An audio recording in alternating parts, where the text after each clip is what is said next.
नमस्कार दोस्तों, कैसे हैं आप सभी लोग। उम्मीद है अच्छे ही होंगे। आज मैं बहुत दिन बाद वीडियो पोस्ट कर रहा हूं। कोशिश करूंगा कि आगे से थोड़ा और जल्दी जल्दी पोस्ट करूं। कुछ समस्याएं आ गई थी। अभी आपने वीडियो से स्टार्ट होने पे कुछ पीपीटी के माध्यम से आपने बलवन के बारे में जाना, गियासुद्दीन बलवन। आज हम अपनी कहानी को गियासुद्दीन बलवन पर रखते हैं। इल्तुतमिश के आखिरी वंशज सुल्तान नसरुद्दीन का प्रधान सेवक गियासुद्दीन बलवन, जिसने सुल्तान की हत्या करके 1265 में स्वयं दिल्ली के सिंहासन बैठ गया और उसने इल्तुतमिश के वंश के सभी लोगों का कत्ल कर डाला। सभी लोगों को कत्ल करने के उपरांत उसने 1266 में 1266 में सिंहासन पर अपने आप को बैठाया और एक मजबूत शासन की स्थापना की।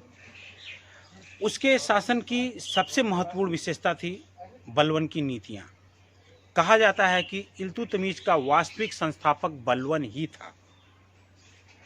बलवन के कारण ही इल्तुतमिश द्वारा अपनाई गई सारी नीतियां, सारे साम्राज्यवादी नीतियां, सब कुछ वास्तविक रूप से अमल में आई। बीच के जो भी शासक थे उतने शक्तिशाली नहीं थे। वो कुछ तो शासक केवल नाम मात्र के ही थे।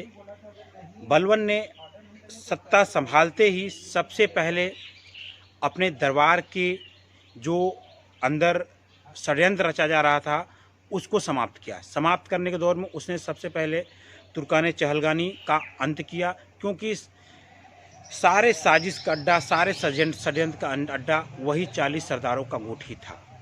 बलवन ने सबसे पहले उसी का अंत किया। आपको पता होगा कि उसका गठन कैसे किया, किसने किया था। इसका जवाब आप मुझे कमेंट के माध्यम से दीजिएगा कि चरगाना था चहलगे तुर्गानी का गठन किसने किया था। इसके अलावा बलवन ने से जो महत्वपूर्ण बातें थी वो आप पीपीटी में देख चुके हैं। हम यहाँ पर सिर्फ आपको कहानी पर फोकस करेंगे, क्योंकि कुछ बच्चे कह रहे थे सर कुछ फैक्ट्स होते हैं जो हम लिखना चाह रहे थे, फिर कहानी हम लिख नहीं पाते हैं। इसलिए अब हम कोशिश करेंगे इन फैक्टों के अगर मुझे इम्पोर्टेंट समझ में आएगा परीक्षा की दृष्टि से तो हम उनको अलग से पीपीटी के माध्यम से या अलग से उनको ऐड कर देंगे। क्योंकि अभी हमारा फोकस है स्टेज 1 के वीडियो को। आपको इतिहास की कहानियाँ याद होनी चाहिए। तो हम बलवन पाते हैं। बलवन की 2 नीतियां बहुत प्रमुख थी। उसकी शासन की में अपने दरबार में अनुशासन की पद्धति, वह दरबार में पूरी तरह अनुशासन था। किसी की जरा सी भी हिम्मत नहीं होती थी कि वह राजा के खिलाफ या राजा से कुछ बोल सके। इन्हीं नीतियों के कारण उसके दरबार में बिल्कुल षड्यंत्र नहीं होता था। षड्यंत्रों का दौर समाप्त हो चुका था। किसी की हिम्मत तक नहीं होती थी कि वह राजा के खिलाफ कुछ बोल सके। उसने जितने भी सामाजिक लोक प्रयोजन के और लोक हास्य के या दरबारियों को मौज मस्ती या इनके मनोरंजन के लिए जो भी कार्यक्रम थे सब में सबको प्रतिबंध लगा दिया। शराब मदिरा इन सब के लिए जो कार्यक्रम आयोजित किए इन सबको प्रतिबंध लगा दिया। उसने दरबार में अपनी ईरानी परंपरा सिजदा और पाबोस को प्रारंभ किया। सिजदा मतलब होता है कि झुक करके लेट करके राजा को सुल्तान को प्रणाम करना। पायबोस मतलब होता है राजा के पैरों को चूम करके उसके प्रति अपने आप को समर्पित करना या उसके प्रति अपनी स्वामी भक्ति को दर्शाना। यह प्रथा जो भी आत्मसम्मानी या जो भी वैसे सरदार थे उनको पूरी तरह से तोड़ देने जैसी थी। कोई भी सरदार बलवन के खिलाफ जाने की हिम्मत नहीं जुटा पाता था। यही कारण था कि बलवन ने इतने दिनों तक शासन किया और बड़े ही शक्तिशाली ढंग से शासन किया। बलवन ने अपने शासनकाल के दौरान मंगोलों के आक्रमण को बार बार विफल किया। मंगोलों के आक्रमण के दौरान ही उसका प्रिय पुत्र शहजादा मोहम्मद खान की मृत्यु हो गई। शहजादा मोहम्मद खान के मृत्यु के उपरांत बलवन पूरी तरह से टूट गया, लेकिन फिर भी उसने अपने अंदर के दुख को अपने दरबारियों के सामने प्रस्तुत नहीं किया। उसका मानना था कि अगर आपके दरबारी राजा के दरबारी अगर राजा के व्यक्तिगत मामलों को या राजा की मनोदशा को अगर पढ़ लेते हैं तो वह उसी हिसाब से राजा के सामने व्यवहार करना प्रारंभ कर देते हैं, जिससे राजा यह बात अंदाज़ा नहीं लगा पाता है कि वास्तविक रूप से इनके दिल में क्या है, सच क्या है। इसलिए बलवन ने कहा राजा एक दोहरी ज़िंदगी जीता है। बलवन का राजत्व का सिद्धांत आप आगे पढ़ेंगे स्टेज 2 के वीडियो में, बहुत अच्छे से समझाया जाएगा आपको।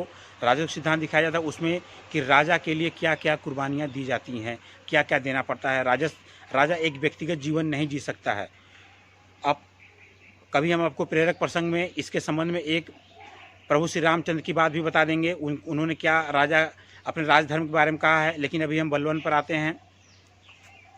बलवन की लौह और तलवार यानी लौह और रक्त यानी तलवार और रक्त की नीति थी। लौह और रक्त की नीति या तलवार और रक्त की नीति थी। इस नीति के तहत बलवन का था कि अपने शत्रुओं को पूरी तरह से कत्ल कर देना और उनके द्वारा किसी भी तरह से किसी भी षड्यंत्र की गुंजाइश नहीं होनी चाहिए। बलवन ने ईरानी त्यौहार नवरोज का प्रारंभ किया। बलवन की जो शिक्षा दीक्षा थी वो फारसी ता ईरान से प्रभावित थी। बलवन भी एक दास था और यह एक उच्च सरदार, एक अच्छे खासे सरदार का पुत्र था। सरदार की मृत्यु के बाद इसको दासों ने बेच दिया था। बाद में 1230 के आसपास इसको इल्तुतमिश ने खरीद लिया था। उसके बाद से अपनी गुण, अपनी क्षमता, अपनी सैनिक कुशलता के दम पर बलवन धीरे धीरे आगे बढ़ा और इसके पहले सुल्तान नसरुद्दीन महमूद के शासनकाल में यह शासन के सबसे उच्च पद प्रधानमंत्री के पद तक पहुंचा और प्रधानमंत्री के पद पर पहुंचने पर भी इसने पूरी तरह से शासन की बागडोर अपने हाथ में ही संभाली। सुल्तान केवल नाम मात्र के थे। नाम मात्र के सुल्तान का पूरा शासनकाल इसने संभाला। इसलिए बलवन को दरबार में हो रही सारी साजिशों तथा शासन कार्य का पूर्ण अनुभव था। इसलिए जब इसने 1265 में नसरुद्दीन महमूद की हत्या की तो उसके बाद सत्ता संभालने से पहले इसने इल्तुतमिश के वंश के सभी लोगों का कत्ल किया। बलवन के पुत्र शहजादा मोहम्मद खान की मृत्यु के बाद बलवन पूरी तरह से टूट गया। लेकिन बलवन ने अपना दुख किसी के सामने व्यक्त नहीं किया। लेकिन उसके कुछ ही वर्षों बाद बलवन की मृत्यु हो जाती है। बलवन गुलाम वंश का सबसे शक्तिशाली शासक कहा जा सकता है। इल्तुतमिश का उत्तराधिकारी कहा जा सकता है। बलवन के बाद गुलाम वंश पूरी तरह से कमज़ोर पड़ जाता है। बलवन ने अपने दूसरे पुत्र को बंगाल का शासक नियुक्त कर दिया था। उसके पुत्र कैकुकाबाद को बलवन ने अपना उत्तराधिकारी नियुक्त किया। कैकुकाबाद 1266 में सुल्तान की गद्दी पर बैठता है। लेकिन कैकुकाबाद भी हाथ की कठपुतली बन जाता है, क्योंकि जब तक सुल्तान थे, बलवन थे, तब तक कैकुकाबाद ने कभी भी सुरा और सुंदरी का दर्शन तक नहीं किया था। क्योंकि बलवन अनुशासन का पक्का था, वह सुरा सुंदरी था, इन सब बुरी आदतों से सबको दूर रखता था। इसलिए बलवन की मृत्यु के बाद उन्हीं के एक सरदार निजामुद्दीन ने अवसर का लाभ उठाया और सुल्तान कैकुकाबाद को, जो कि अभी भी वयस्क हो रहे थे, उनको सुरा और सुंदरी के प्रेम में इस तरह से फंसा दिया कि वह अपने राजपाट से विमुक्त होकर के अपने सुरा सुंदरी में ही मस्त रहते थे। इनके बारे में भी ढेर सारी कहानियाँ, लोकोक्तियाँ इतिहासकारों द्वारा प्रचलित है कि ये ऐसे ऐसे इनके, जैसे आगे मुगल वंश में हम पढ़ेंगे उसी तरह इनके बारे में भी ढेर सारी कहानियाँ प्रचलित हैं। लेकिन हम उन कहानियों पर न करके आगे आते हैं। जो सरदार निजामुद्दीन था वह पूरी तरह से शासन की बागडोर अपने हाथ में रखता है। लेकिन जब कैकुकाबाद के पिता बंगाल के शासक के बाद पता चलती है तो वह अपने पुत्र को समझाने के लिए एक बहुत बड़ी सेना लेकर के दिल्ली की तरफ बढ़ता है। तो सुल्तान के अंदर यह डर बैठाया जाता है कि वह दिल्ली पर आक्रमण करने आता है। लेकिन सुल्तान ने उनकी बात नहीं मानी। निजामुद्दीन के बहुत कोशिश करने के बावजूद भी पिता और पुत्र का मेल होता है। पिता बुगरा खां अपने पुत्र को समझाता है। उनके समझाने के बाद उनका पुत्र समझ जाता है। वह सुरा और सुंदरी की आदत को छोड़ देता है। और उसने निज़ामुद्दीन को कहा कि आप दरबार छोड़ के मक्का चले जाओ। उनके न जाने पर उनकी बीस देकर के हत्या करवा देता है। उसके बाद वह एक और सरदार फिरोज खिलजी को बुलाता है और अपने दरबार में रखता है। उस समय उनके दरबार में दो गुट बन जाते हैं और इन्हीं दोनों गुटों के बीच में सुल्तान रह जाते हैं। कुछ ही समय बाद सुल्तान को फालिस लकवा मार देता है। लकवा मारने के बाद सुल्तान कार्य करने में असमर्थ हो जाते हैं। दरबार के सरदारों द्वारा उनके 3 वर्ष के पुत्र कयूमर्स को उत्तराधिकारी नियुक्त करके उनका सिंहासन रोहण किया जाता है।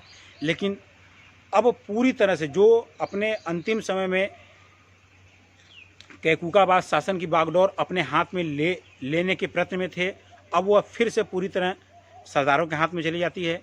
3 वर्ष का पुत्र कर ही क्या सकता है। इस तरह एक शक्तिशाली